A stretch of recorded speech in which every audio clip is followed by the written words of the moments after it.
Okay, welcome to the video you've been waiting for in this particular course. But guys, you gotta do all the other stuff that's in there.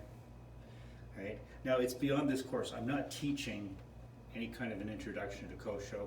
I am assuming you've either done the introduction to Kosho Ryu course or you've done my old octagon stuff. Right? It's highly recommended for this or you will have some problems with it. But you'll still get the basic gist. Now, Kyusho Jitsu is purely an intellectual pursuit. I don't know of anybody who teaches movement within it except for me. And I've been doing that more recently because I see the need. I see a lot of people today that, well, it's been true for 20 years too, that go, well, you can't do this stuff on the street. Well, there's a reason you're going to say that. You don't know what you're doing. And I hate to break it to you. Most people in the martial arts don't know what they're doing. They may become great competitors, but the street and competition are the same thing. Never have been, never will be. That is a dream that if you believe it, you're definitely asleep. Right? Now, I want to first take a look at a typical Kyusho demonstration. We're going to switch sides here. Right? He holds his hand out. Right? And now he's a little bit tall for me. My oldest son used him once for a demonstration and did a stomach 5 knockout that he did in London on you? Yeah, I think so. When he knocked you absolutely cold.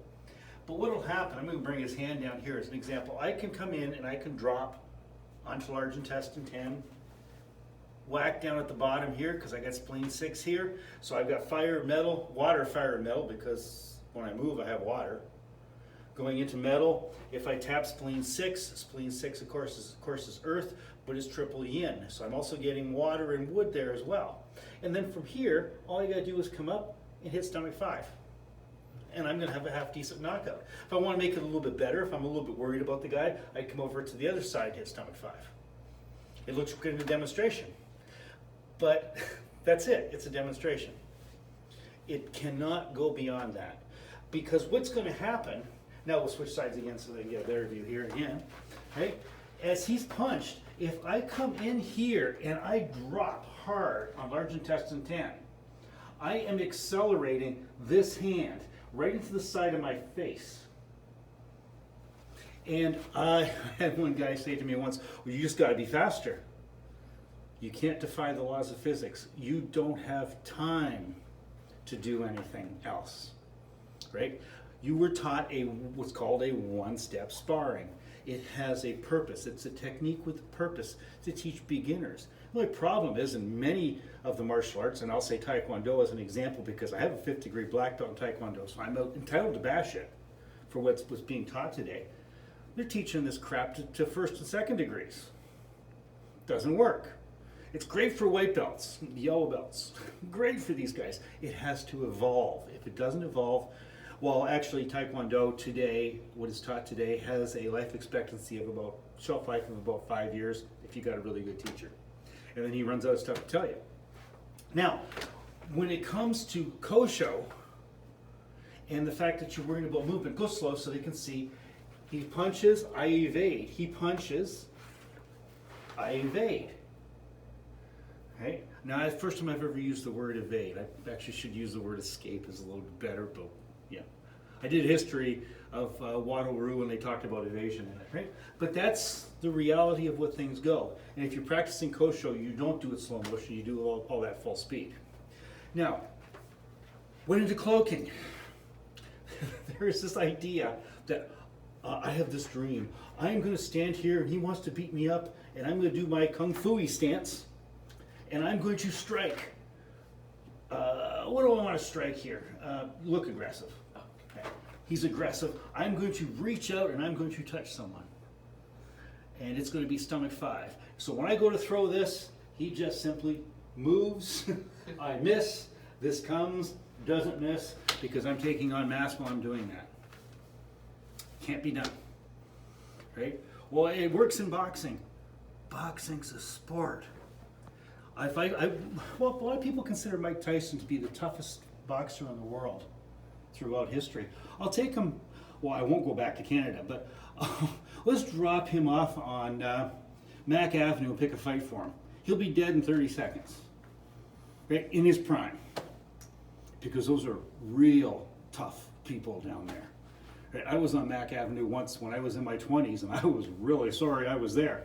Fortunately, I found a guy who was nice and told me how to get out. Anyways, so one of the things that I can do if he's going to attack, hang on one second, go back. As soon as I see movement, and I'm not going to look at that. If I look at that, punch. That's what happens. You become a deer in the headlights. You never focus on the attacking object, right? As he moves, I know for a fact that this is going to move before this moves. Well, actually, they can move at the same time, but this one will go back more, right? So as he launches, I can step to the side and I can come up right underneath and go to stomach 5. Bang, he's out. Now I'm doing it this way. You can come up this way. You can come up this way. But the idea is to come up so he doesn't see it. Okay? I can come up and I can go this way too, and I can go into the wake-up nerve.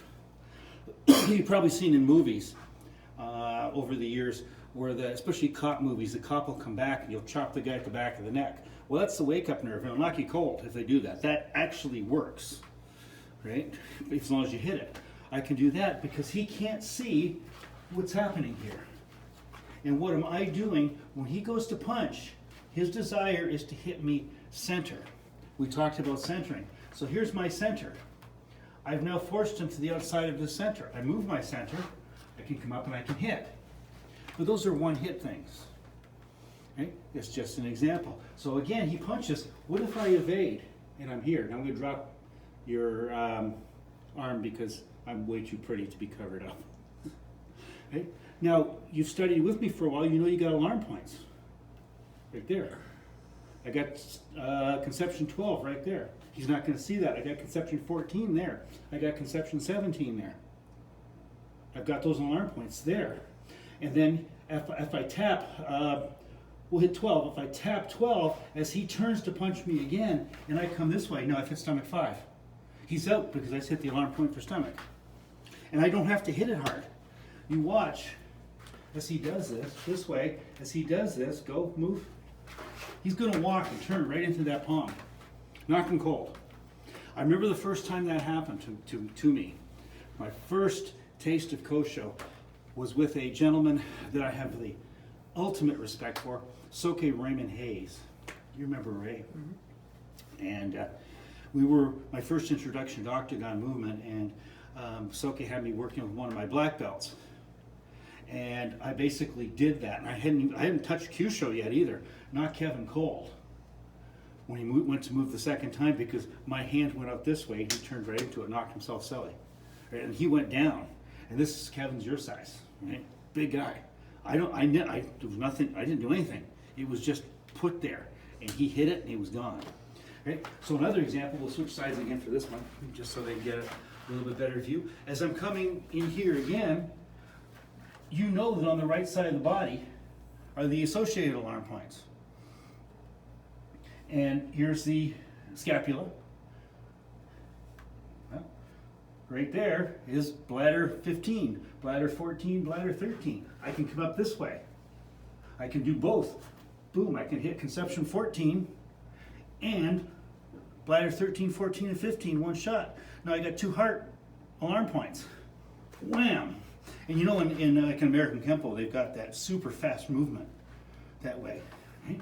Now, as I'm here, if he turns to want to hit, I can hit at the same time, and now he can't hit. He just drove himself in there to keep turning. Hey, now I've gotten gallbladder 20. Right? It all falls into place. But you have to get past this idea of, I have a dream. Martin Luther King, a great man, but I have a dream doesn't apply to martial arts unless you're dreaming. You got to do the work. You got to get the understanding. And let's be honest, why do you care what punch you hit as long as you knock the guy cold?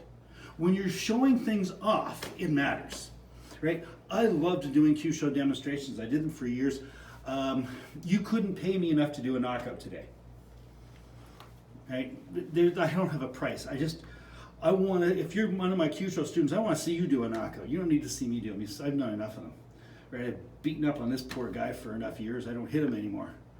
right? The last knockout I did was at the RMATC, and it was an accident. It was with Billy Clark. I accidentally not, had him going down from the stomach 5 tap, but I set him up so well that it was just simple. So you see, you can even do setups, right? So if we switch again, and what gets ridiculous about this is spleen 6 is a great place for knockouts. I have to hit spleen 6. Who cares? Right? He punches, I'm over here. Ooh, gallbladder right here. I got gallbladder 31 right here. He turns, as he turns and I do that, there's nothing he can do. Now, I wouldn't do it full because I'll break his leg. Right? Because as soon as that hip moves, my body mechanics right now, very strong. When I do this leg becomes very weak. This leg becomes very weak. The only place that's strong is here. Now, this is the other part. Now, we in a video before this talked about cycle of destruction. Well, sorry, not really the cycle of destruction, but have a video on water, and fire and metal. Every time I move, he punches water, fire and metal. Now, let's suppose I want to take advantage striking the arm, right? If I do this, what does he do? I can still get away, right? Or I can simply do this, and then as he turns, strike. Oh, he just gave me gallbladder 20. Isn't that beautiful? It's all there. Now, I tell people in Kyusho courses, go out and find 10 pressure points you like that work well with the things you do, because you never want to be reaching for a pressure point. Right? So he's, as an example, he strikes and I'm here. If I want to strike triple warmer 17, yeah, that's not going to happen from here. It's right here. Right? So what happens is I go right here, he turns, and I'm caught because I'm creating a void, which is he is filling. Right? And when he fills that void, I am in up to my eyeballs. However, if I allow him to punch, and I would, for sake of doing it again, now here I'm going to activate triple warmer because of where my elbow is. He turns, I've got it now, and that's a knockout. In fact, that's a jaw dislocator. Now, you can see how important understanding the movement is. And again, I implore you, if you have not studied the basics of Kosho, study them. Take this video course, put it aside, because when you get good at those basics, you stand there and you wonder why you ever did anything any other way when it comes to pressure points. And the other warning is, don't do this in a demonstration, you'll have a body.